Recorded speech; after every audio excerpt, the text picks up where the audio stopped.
আসসালামু আলাইকুম রহমতুল্লাহ। ভালো আছি সবাই।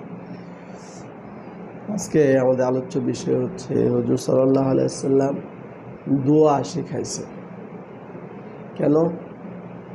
যে ব্যক্তি চায় যে দুনিয়ার ভিতরে সে আরামের মধ্যে থাকে, পেরেশানি দূর হয়ে যায়, তো এই দোয়াটা যদি প্রথমে সে মেমোরাইজ করে, এরপরে যদি সে আমল করে, প্রতিদিন যদি এই দোয়াটা পড়তে থাকে, তাহলে সব পেরেশানি দূর হয়ে যায়, কষ্ট দূর হয়ে যায়, আরাম আল্লাহ তাআলা দান করে এই দোয়াটা।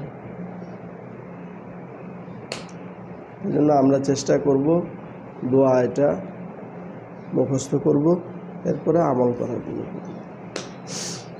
আসসালামু আলাইকুম।